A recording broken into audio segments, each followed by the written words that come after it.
Welcome to the Evolved Caveman Podcast. I am Dr. John, the guide for your heroic journey towards greater health, success, and most importantly, happiness. And now, on with the show. Hey, all you avid listeners out there, this is Dr. John, and if you enjoy what you're hearing on these joint podcasts with me and my fiancée, Jory Rose, please know that we are offering a week-long retreat in Costa Rica in April of 2023 at one of the top resorts in the country where the body workers are next level, and you will learn from myself and Jory how to be in better relationship to yourself, to your loved one, and to everyone else. This is going to be a once-in-a-lifetime experience. Please feel free to check out the podcast notes for more links, details, and info. Thanks so much, and now on with the show. Hey, everybody, this is Dr. John back with the latest episode of the Evolved Caveman Podcast. Thanks for joining us. And today it is my pleasure to have with me Brian Uncle B Ayers, who is a men's sexual performance coach with over 22 years of experience. His research into men's sexual health led him to create the Men's Sexual Performance Scale and the revolutionary ESEIS 25 Sexual Health Program, along with two books, How to Be a Better Lover in 30 Days or Less, and Go Hard. Uncle B connects with people by showing an easy way to build lifelong health without relying on meds.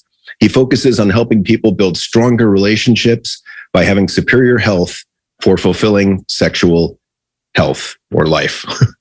Brian, how you doing? Uncle B, how you doing? I'm wonderful. How are you doing today? Good. Thanks for joining me. Oh, it's a pleasure. And Uncle B is coming all the way in from Maryland. So tell me a little bit about yourself. Tell me your backstory. How did you come to this point in your life where you're helping men with their sexual health, their sex life? Sure. When I was in third grade, I was like, this is what I want to do for a living. Kidding. Third grade. Wow. I'm really kidding on that. Okay. So basically the story goes, I was back with my back in the day, it's about a good 25 years ago, with my ex. And she was from Liberia. And we went to a family party, Christmas party, and there was a root in a bottle. And we said, okay, what's that? And I said, it's an aphrodisiac. I'm like, okay, pour. And the next morning, we woke up giving each other high fives in bed. So it was like, okay, this works. I'm into entrepreneurism. She was into herbalism. We changed up the formula some. Put it on the internet as fledgling as it was back then, and got our first sale in Poland, and went on to sell a good amount of this, and it was working. Worked for the vast majority of men, and then there were men who it didn't work for. And we were like, okay, what's going on with that? So I would have conversations, do surveys, doing the research, and come to find out, well, what we were selling is a supplement, and it's supposed to supplement the other things you're doing. And guys didn't know what the other things you were supposed to do was. So that led me to doing more research and got into blogging, and eventually got onto YouTube. And, just in the process of doing all this research, whenever I talked to somebody, it just, the conversation would steer towards, what you could do to perform better. And it just grew over time in terms of just reaching out to guys, letting them know that, hey, it isn't just about taking something. It's about basically reshaping your life so that you have better performance, and been rocking and rolling since then. Now, clarify what you mean by better performance, because I can go a few different ways with that. Sure. Well, basically, we start with, let's talk about the sexual performance scale. It's a scale of 1 to 10, where 10 means everything works. Imagine a 21-year-old college athlete. 1 means you need to go to the hospital. Most guys I deal with are between a 5 and a 7, which makes basically you're just unreliable. So like a 7 is some days it works, some days it doesn't. A 6 is a lot more times it doesn't work. A 5 is you need a lot of stimulation, a lot of things to go right in order to have a good erection. 8, 9, and 10, everything works. You have morning erections, spontaneous erections, and erections on demand. And for that sounds like middle school. Yeah. Erections on demand. Yeah. Well, spontaneous erections. Yeah, definitely. Yeah. So with that, when we're talking about performance, to guys who are in the 8, 9, or 10, really no issues. For the people who are unreliable, that's where we start talking about, hey, you have to really, even taking a supplement isn't going to change everything, because typically your body is changing, or you have a practice of doing something that is incorrect and is causing issues. And a lot of times people just don't know what those things are. Well, let's talk about those factors. What else goes into this besides taking a supplement? Well, that's where we have the formula E25, the ESEIS 25, ESEIS 25. That's an acronym that stands for energy, sleep, exercise, intermittent fasting, and soul. So when it comes to, this program, we actually score on each level. So let's take, for example, energy. For if you're having sexual health issues, a lot of times, we're looking at what you're eating. And a lot of guys are eating either crap or they're eating an overabundance of meat. And if you're saying, okay, I'm eating meat at every meal, let me take out meat for one meal. If you do that, you set yourself that goal for yourself, you score yourself with a 5. Let's say for sleep, you're only getting 5 hours of sleep. You need to get up to 8, but let's get to 6. Because you want to walk away from crazy, not run, because crazy will chase you.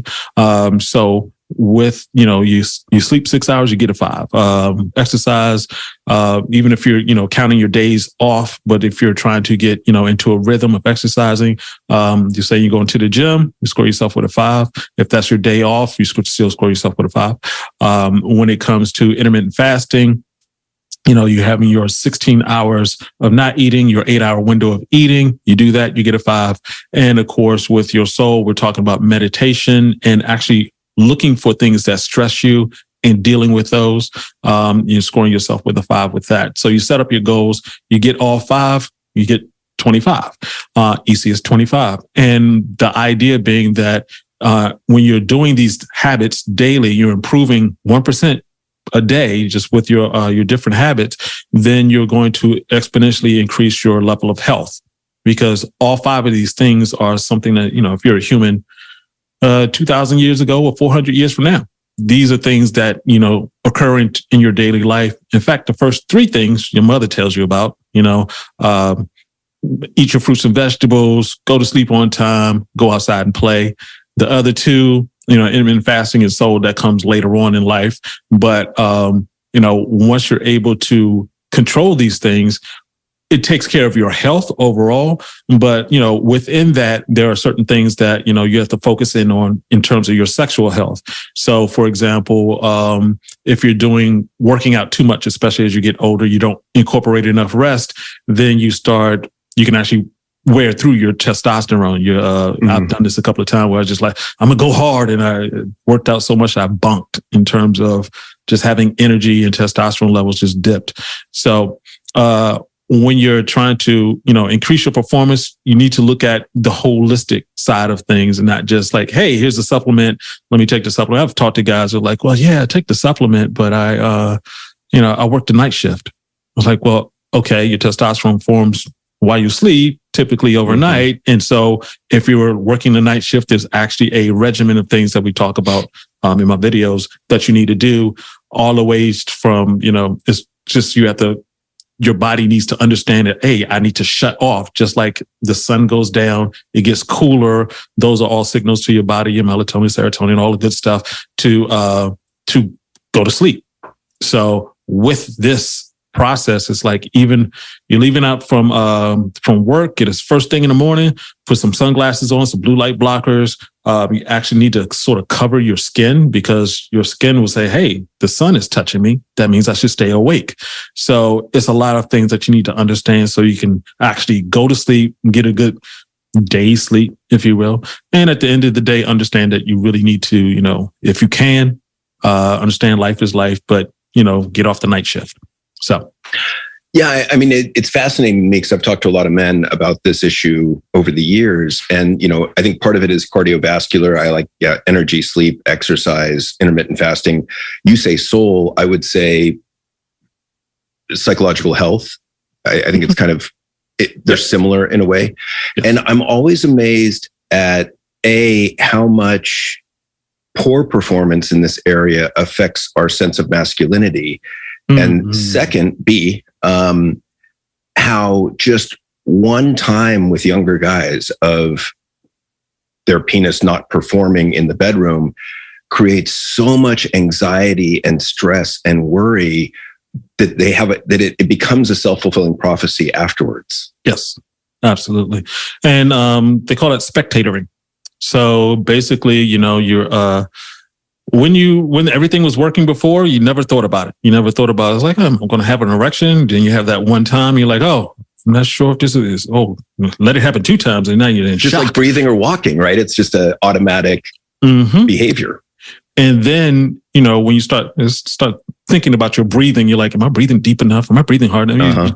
Same thing with your penis. You're now thinking like, okay, she just came over, and she just knocked at the door. Am I hard? She just came in. Am I hard? She's changing clothes and she's now next to me. Am I? And the process that's going on there is that your body's releasing cortisol because you're at a level of stress. And of course, increasing cortisol is going to lower your testosterone, and you need the testosterone to create that erection. So you're stressing yourself out. I would say I agree with that. And if your cortisol is going up, if your stress response is active, that fight, flight, freeze response, then your body shunts resources away from things like reproductive systems because your body's concerned with staying alive. So if you're stressing about this, and so one of the big things there is relaxation, like just chill. And so there's some relaxation exercises you can throw in there too, because this one area affects so much of who we are. It's hard to overstate. I think it's, I used to say, and I'm sort of modifying this, but it's like, it's an 80-20 rule of sexual performance for men. 80% of it is physical, 20% of it is psychological. As you get older, that changes some, but it still goes back to it has to be a level of balance. I mean, it's all one unit, obviously, is your body. But, the psychological side, as powerful as it is, if you're doing something on the physical side that doesn't allow for your erections to come up anyway, it's like it's very possible. It's a normal thing for guys to just randomly, they're like, hey, today is not the day for your erection. And, but, it could also be a number of factors that have come up. So, for example, I myself had to learn later on in life that, used to be, I could go have a drink, and then later on that evening, not a problem. Now it's like, okay, if I have a drink the night before, and then became the night before that, is these Uncle things. B, you're not that old. I'm 51. So what? Okay, you look great for your age. Oh, appreciate it. Yeah, EC's 25. I had to learn to use it. But yeah, I hear you. I mean, alcohol has an impact. And I think back to your earlier point, I totally agree that there are times where the cock just doesn't work for whatever reason. And I do think that to have some self-compassion there and some understanding for your penis, I'm not really sure how to phrase that, but I mean, just to go easy on yourself and just be like, yeah, it's not 100% of the time. Especially not at our age, because I'm 55. So, you look great for 55. Good work. But I think like we have to give our bodies a break and realize that it's not going to work with 100% perfection or accuracy, and that's okay. Yeah, and also, I've done a bunch of podcasts with ladies and just talking with ladies. Period. And what I tell them is the Valentine's Day syndrome. So I often say that Valentine's Day can be the worst day for men in terms of their sexual performance because, one, you have dealing with a level of stress. If you already had some performance issues, now it's like, well, today is the performance day. Okay. And you also have to, treat her really nice. So you have a level of stress there. So you go and you get the chocolate, give it to her. You have a piece yourself. And of course, that's messing with your testosterone levels. Then you go to dinner and you're having the steak and the lobster, and that's causing inflammation throughout your body and your penis, of course. And you have the potato, that's more sugar. Then you have dessert, that's more sugar. Then you have some alcohol, and then you go home. It's time to perform. And everything has led to this is not going to work out well for you. So people need to understand it's like what you do during the day is going to have an immense effect on your testosterone. Even just the act of having sex later on in the evening Your testosterone is the highest during the morning, goes down during the rest of the day. So, you could get to a point where it's like, this morning I was great. This evening, what happened? And, I've talked to a guy who was saying, he couldn't figure it out. He couldn't figure it out. He couldn't figure out what was going on. And we would just go back and just ask, like, okay, what did you do the day before that? What did you do the day before that? What is your schedule? What is going on? And that's the whole, process behind ECS 25 is to track yourself daily so you can start understanding what is going on with my body, with the habits that I already have. And it could be, something as simple as I mentioned before, just not getting a good night's sleep. You may be thinking, I don't have a problem going for just 6 hours, waking up and I'm fine. But in terms of what is actually everyone's different in terms of like what is actually needed for sleep. But when I notice that when I do sleep for a longer period of time, I do have more energy. So one of the weird things about the human body is that, things will happen to us and it just cognitively, we don't think that, okay, this is a problem. We think that, okay, I only got like 5 hours of sleep. So I'm still as intelligent as I was the day before that. Well, the day before that, you had 8 hours of sleep. And it's like, well, your body does so much repair, so much the different things. You're just actually smarter. They've done tests to see if you're actually smarter if you get more sleep. So, a lot of times we'll do something and not think that it's going to affect us, and it actually does. So that's the idea behind tracking what you do. So, I appreciate what you're saying. And, I'm a big proponent of this whole man box culture idea where, we're socialized as young boys to learn the rules of what it means to be a quote unquote real man.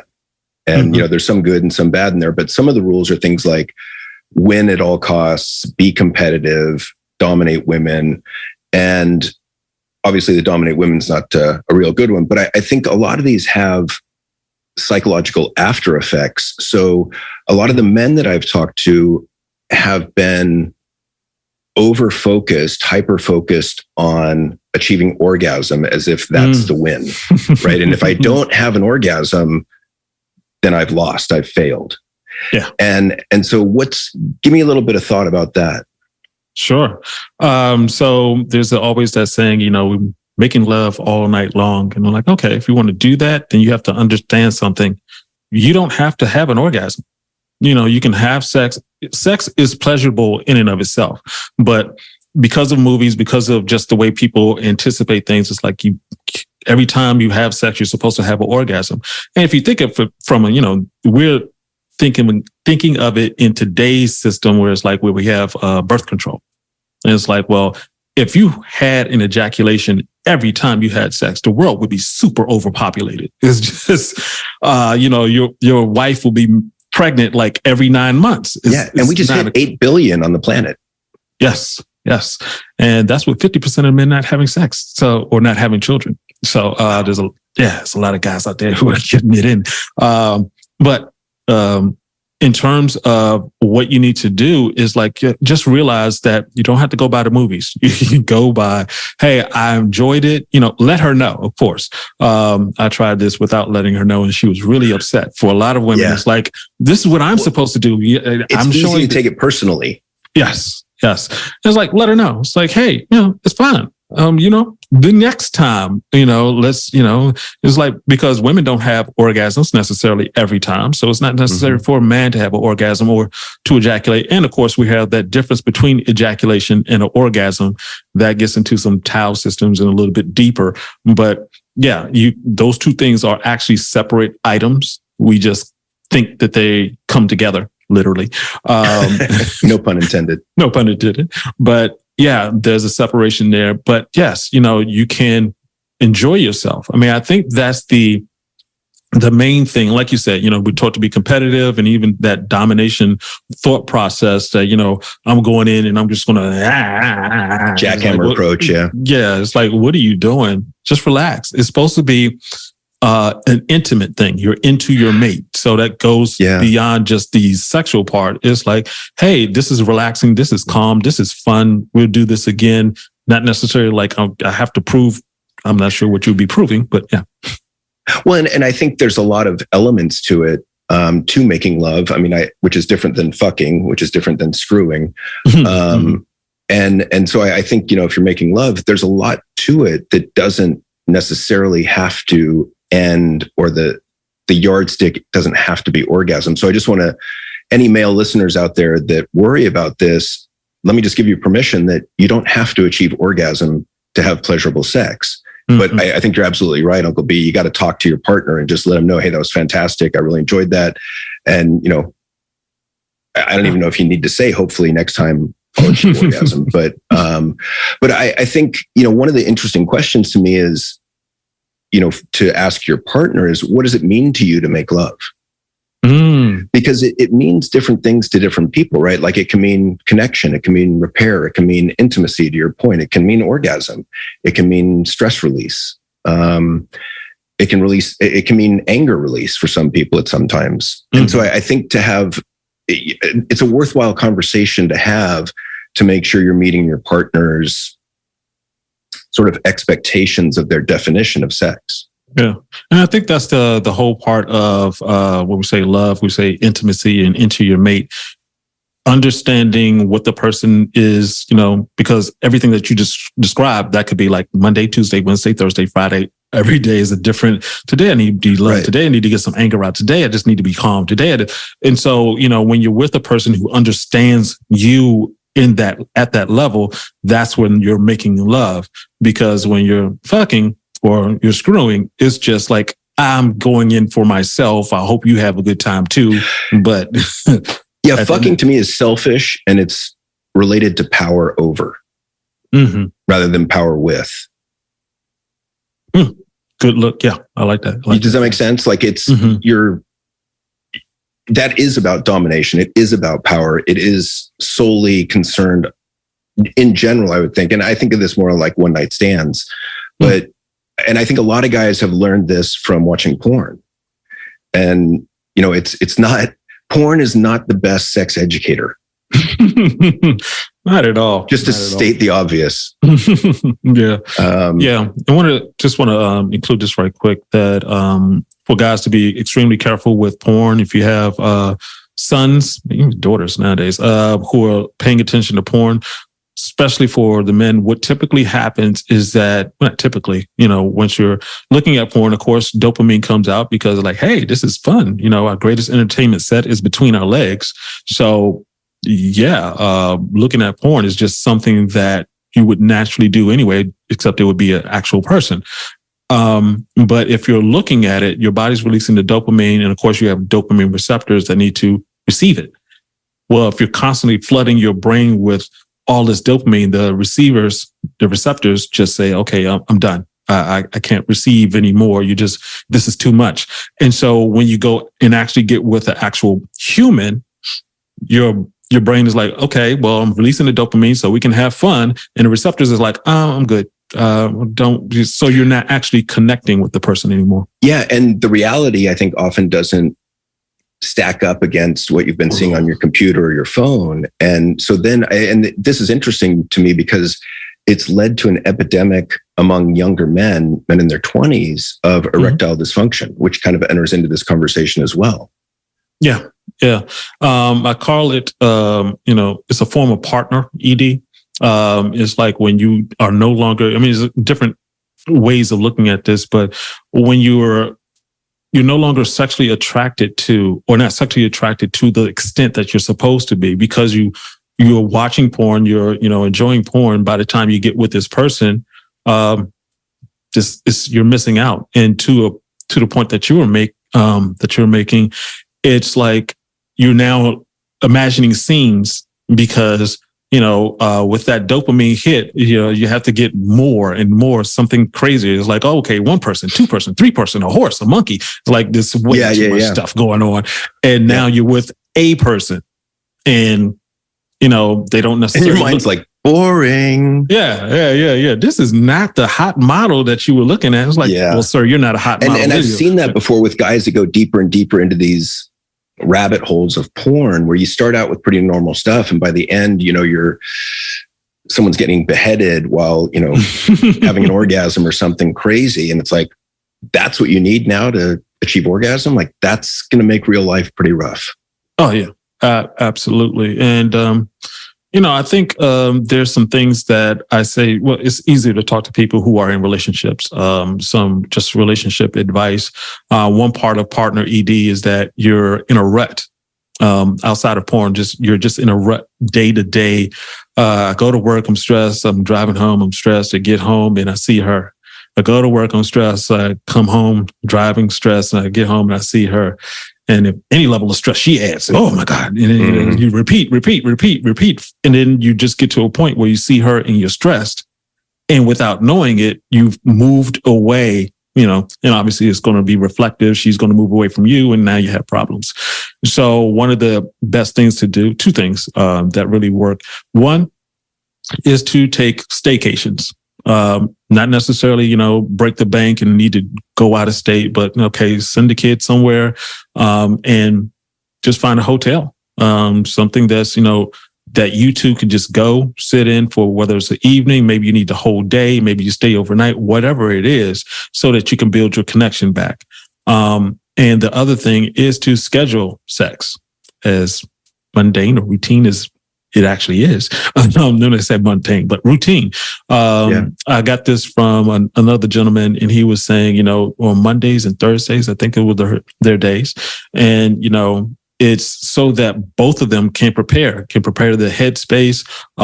And especially for guys, it's like, once again, if you have that alcohol issue like I used to have, where it's like, okay, I can't drink the alcohol for a day or two beforehand. At least it's coming. And so now it's no longer a surprise.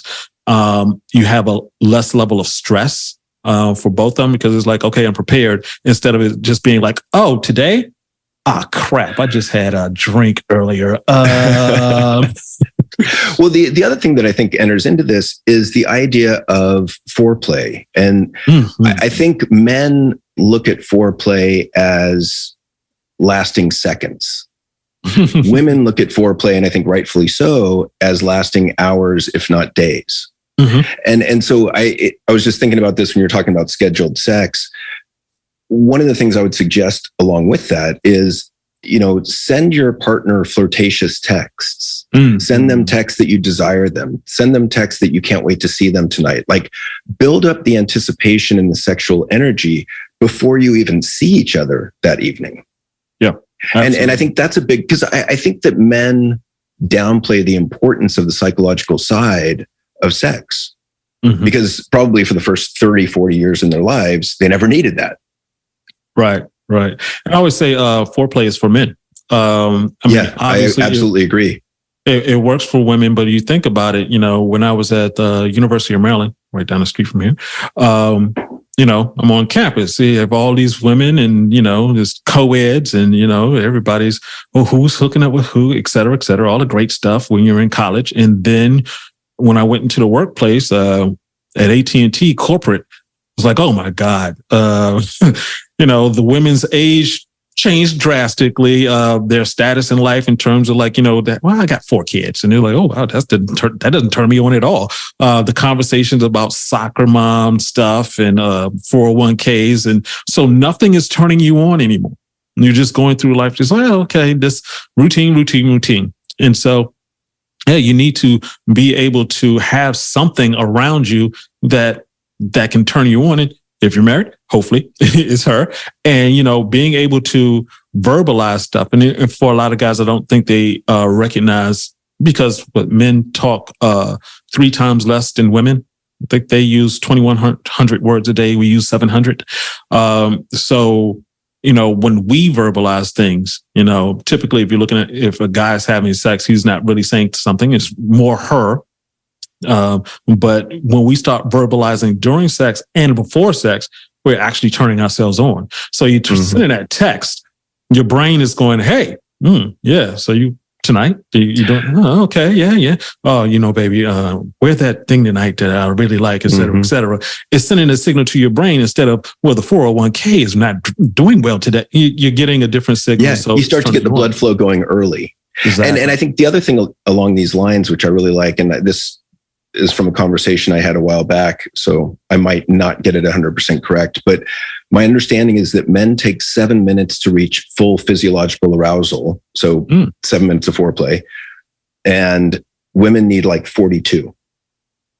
Wow. So the reason I put that out there is just to slow the gentleman down. Mm-hmm. That it's not a race. It's, I think some men have the reputation of, let's get this done quickly so I can turn over and go to sleep. Mm. Yeah. And you keep doing that, eventually she'll start do the exact same thing, or just turn around, going to sleep before you even get started. So it makes a lot of sense for guys to really pay attention to sex. One of the things I say is that I talk about being a sexual performance athlete. It's like this the one sport you'll do throughout your entire life. So why not be excellent at it? Why not study it? A lot of guys are going through life and having what I call high school sex. It's the same sex you figured out in high school, and you're just doing the same positions, the same rhythm, the same this, same that, and you're putting women to sleep. You need to, expand your horizons, not just on the sexual technique side, which is actually really important, but also on the sexual health side. I mean, there's things to learn, such as, if you hang to the left, hang to the right, well, that determines what position you should be in if you're trying to hit her G-spot. And you need to know where her G-spot is. So there are a bunch of techniques that need to be understood in order for you to be able to do, to not only perform on that level well, but also have the sexual performance energy to do that performance. Yeah, it's interesting. I was talking to a guy years ago who had a cock that he explained to me kind of curved up, and he was ashamed of it.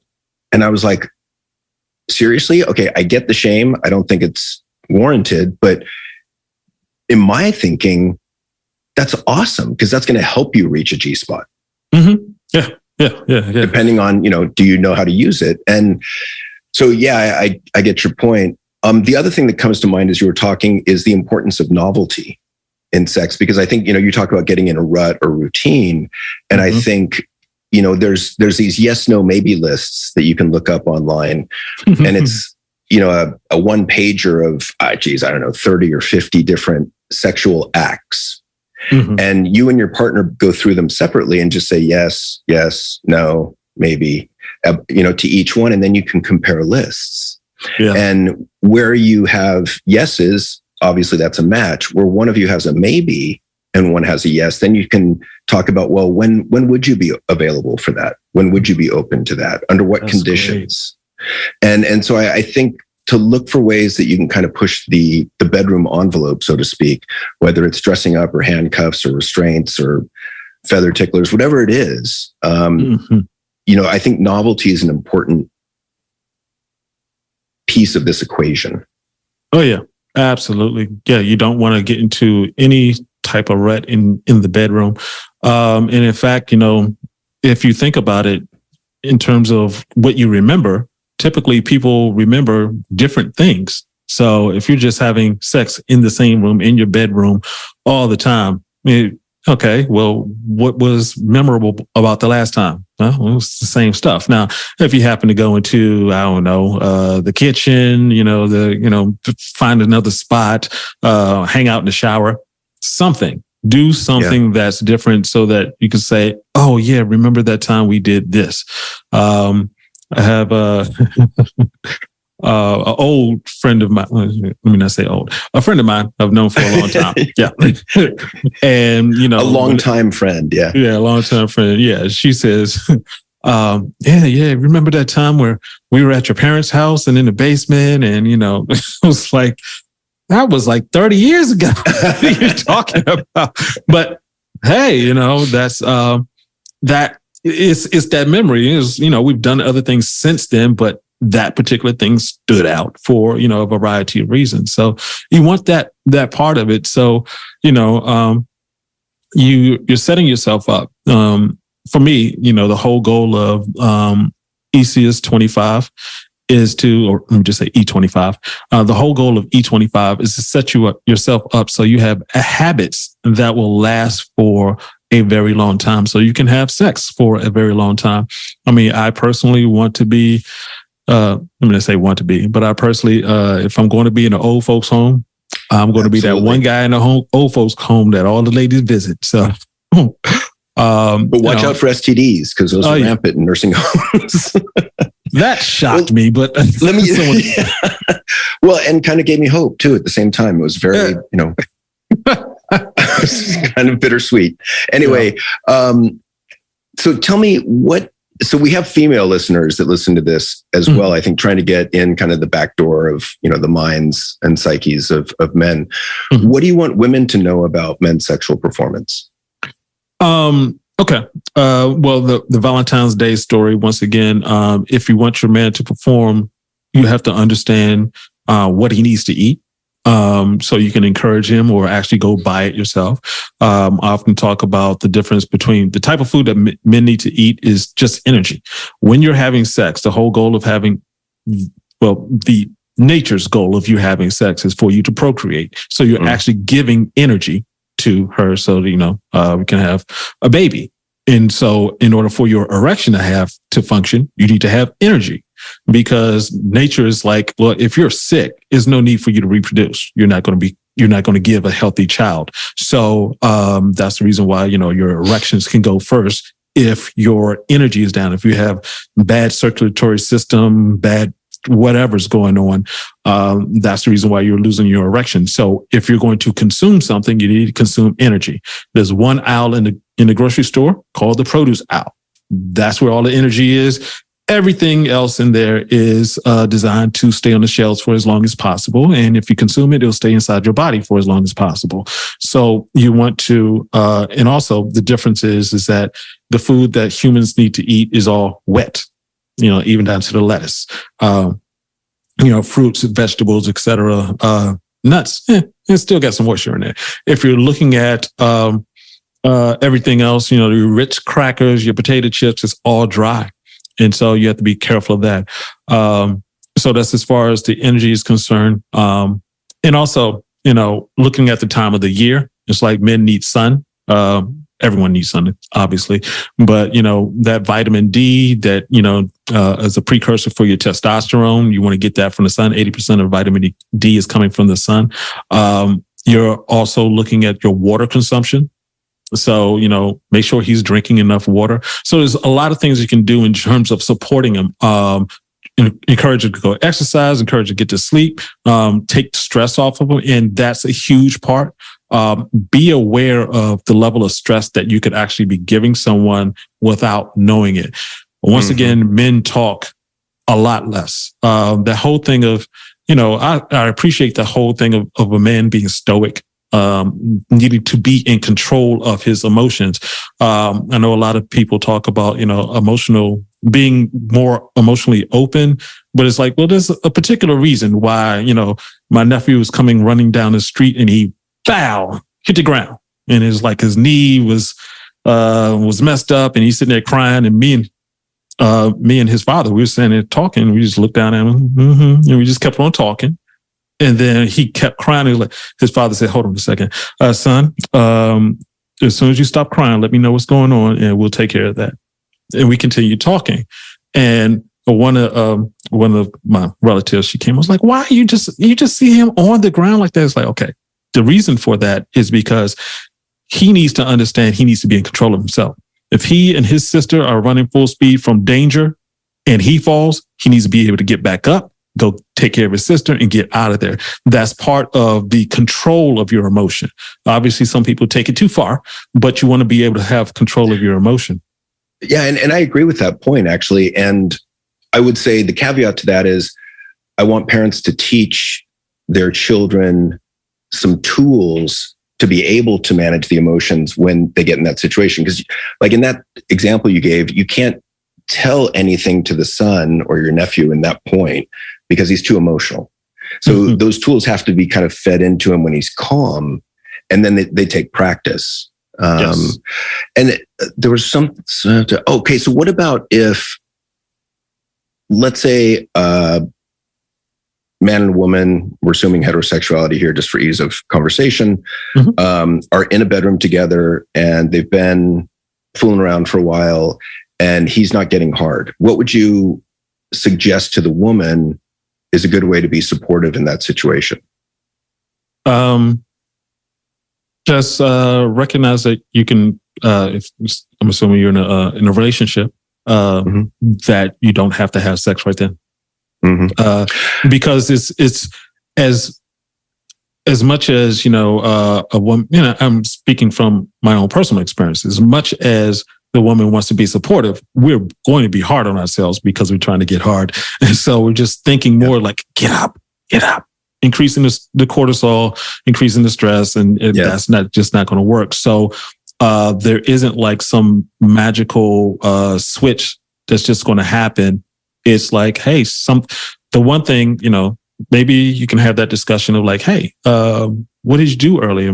You don't necessarily need to find out what the answer is right then and there, but just recognize like, hey, it's all good. We can, just later on, like, let's go watch TV. Let's go do something else. Yeah. But, the whole thing of like, well, I'm going to do something. I'm going to, whether it's a hand job, I'm going to do this, I'm going to do that, I'm going to do this. It's like, hey, if you've gone through the process, like you said, you're already doing the foreplay and it's not happening at that moment, don't make it worse. Don't make it a psychological scar.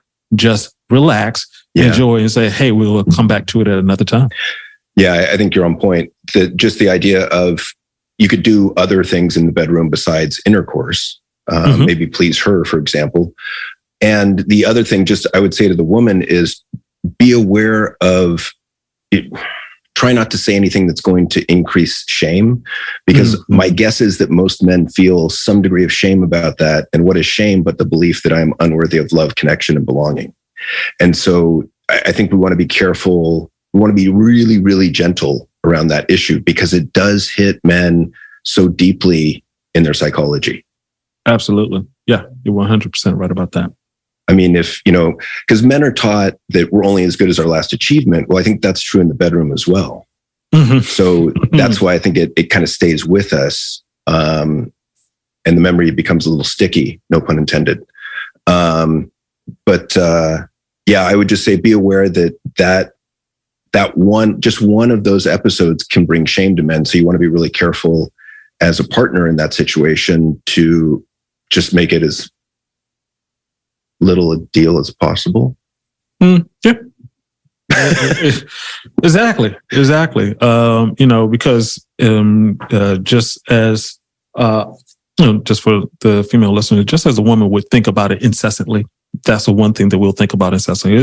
Men are typically great at compartmentalizing. That's not something that gets compartmentalized very easily.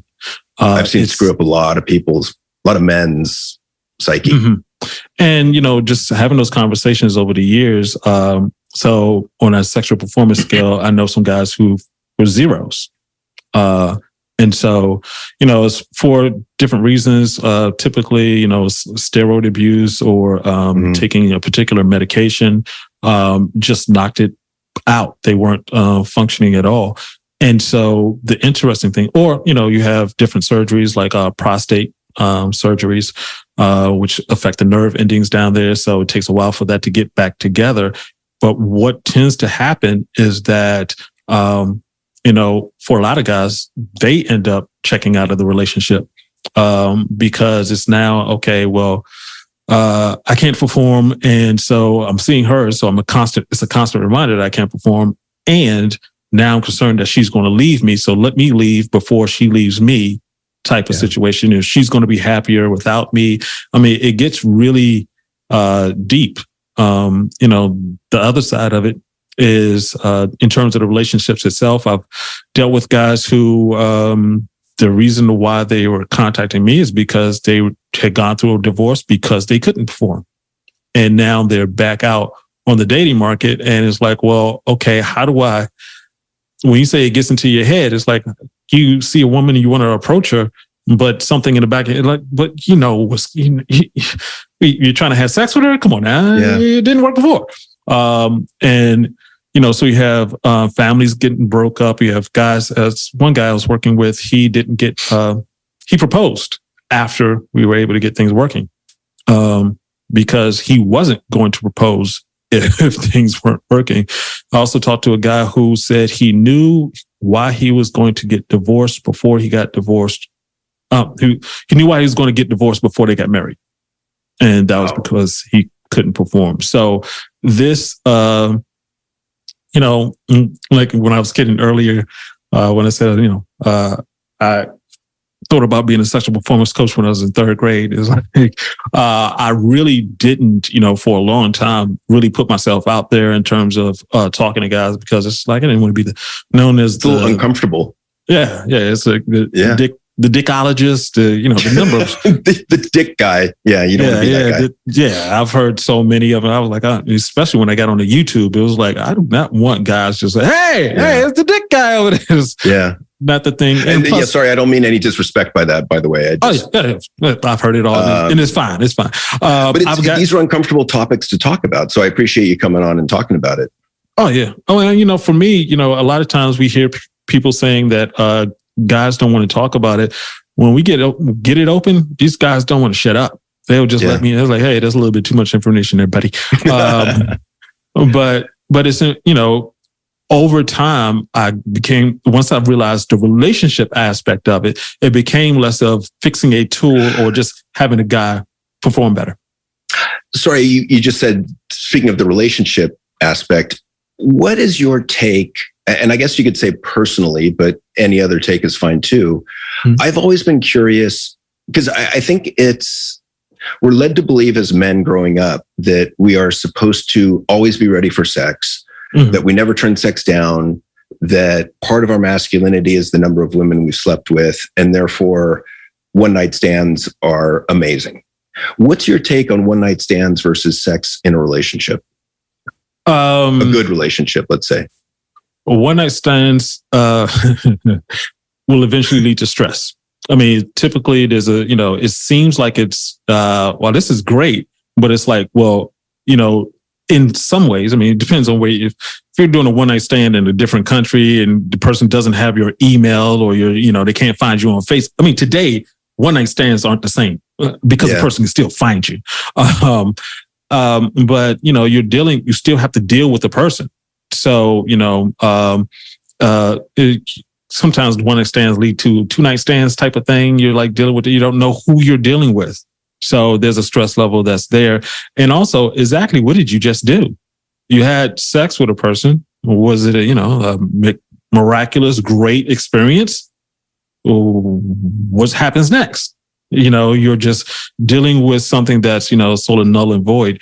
And, when it comes to, when you finally find the person you want to be with, you're hearing now in the manosphere, them talking about a woman's body count. And there's a whole psychology behind that. But when it comes to a man's body count, it's like, well, are you going to be able to attach to a person the way that you want to without thinking like, well, she should. I mean, it's almost like porn, the way that we have sex now. Let me just back up for a second, just cover the general picture of it. The way that we have sex now is completely different than just 3 generations ago, just 100 years ago. Less than 100 years ago. In the 1950s, less than 50% of the United States had electricity. So you weren't calling up somebody. You weren't, taking your car, because cars were really expensive then. It wasn't a Jiffy Lube around or anything like that. Yeah. You're taking your car. You didn't have access to the number of women that we have access to now. There wasn't swipe left, swipe right. There wasn't even dating sites. So, the closest you could get to any number that we have, some guys like in their 30s, 40s, 50s, whatever, you would have to be in a city. And getting to a woman in that situation back then was even more difficult because, their standards were higher. Let's just say that. Because of birth, there wasn't birth control. So if you had sex with a woman, there's a possibility of pregnancy. So she's concerned about that. STDs were a completely different situation. So we're now into a new era where we think what's happening right now is normal just because we're living in it. Whereas like if one of my history studies professors at University of Maryland said to know your place and time. And so once you understand your place and time, you're like, if you think about it, that doesn't make any sense. There was no time where a man could possibly have, unless you literally had a harem, could have sex with 30 different women. And so once you have sex with this, and once again, it's like porn. It's like, well, okay, well, she's not like her. She's not like her. She's not like her. Comparisons. This one did this. This one did this. This one did this. In your mind, you create your own Frankenstein sex monster, where, she looked this good, but she, this part with her hair, just like I, and she was, this one was freaky and this one was, you get to a point where it's like, well, now you have this monster in your head. How are you going to connect with, the person that you want to be with? Person in front of you. Yeah. Yeah. Yeah. And this goes off just a little bit, but I think it's important for people to think into the future in terms of, what's supposed to be happening. What we're hearing people saying is like, I can do bad all by myself. I could, especially some of the women are sort of, I'm going to say pushing it, but they're saying, I'd rather be by myself than to deal with a man, et cetera, et cetera. And it's like, well, that's also very new. That's dangerous to a point. And when I say it's dangerous, it's like, well, the reason why we have these thought processes is because we have this technology and we live in the most peaceful time in human history. And so people are a lot safer than they ever were. And so the thought process that you can live to the end of your life without pairing with someone seems, I can do it. It's like, well, if you think it all the way through, one of the major accidents that happen to older people is, you fall and you break your hip. Now, I know this because it happened to my grandmother. You fall and you break your hip. Well, if you left your phone upstairs, you're not climbing up the steps at an older age with your hands by yourself, and you could just end up staying in that place. I mean, I'm giving an extreme example, but it's like once you get older, life changes in a wide variety of ways that we're supposed to have partners or we're supposed to have children who come by and like, hey, let me visit you. Let me do this. We're living in an environment now where you can live in an apartment building and there'd be like 700 people in that building that you don't know that would never knock on your door and say, do a wellness check and things like that. So, that's something to think about in terms of, once again, with the one night stands. It's like, hey, you want to get somebody who you're going to, be with and support each other for the rest of your life, so that you can have sex and be safe. Yeah. And thank you for that answer. Well, there's a number of factors in there, but the answer in terms of one night stands and relationship, it's just interested me because I've asked that question of hundreds of men over the last 30 years. And I always assumed that it would be, one night stands, right? Like, that's my jam. Okay. But 95% of the men that I spoke to were all like, no, I'd rather have sex in a relationship. Because I need the emotional connection was what they'd say ultimately. And I was like, wait, what? Like, that is not what I was taught. All right. As a 7th grader. By my friends. That makes a lot of sense. I mean, the statistics on, well, one, we hear things, Hollywood, the movies and everything. But in terms of, especially now, the statistics now that is more widely available than ever, it's really just 10% of the men who are doing the one night stands. Is the other 80 to 90%, you have the ones who are married and you have the ones who are, I'm going to say incels, but they just don't have, they're not looking to have sex. So you have, especially now in this newer generations, they're, 30 and still virgins. And you have all these different distractions. You have all these different things, but it's like, really to have, once again, having a one night stand and the repercussions, because I know people who've done that. And, they were able to talk that really good game. And, it's like, wow, I always thought that's really cool that you're able to just go into a club and talk to her. And it's like, next thing you know, it's like, hey, okay, that was amazing. But, then later on you find out, well, okay, yes, several children by several different women. Yeah. And now it's like, for some people, they think that's a badge of honor, but it's like, well, you're actually useless to other men around you, because now it's like, well, hey, we have this business deal. It's like, all you need to do is just come in with like $1,000 and we're able to like flip that and do some things. And they're not coming up with $1,000 with 4 kids with four different households. So I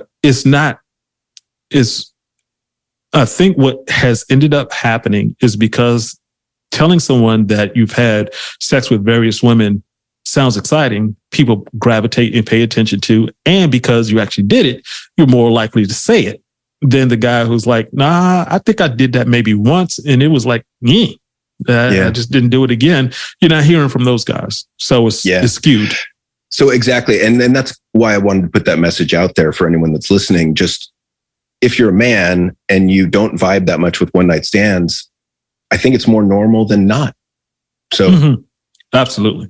Take that for what you will. And Uncle B, I got to wrap up here. So tell people where they can find you, what your email is and what your website is.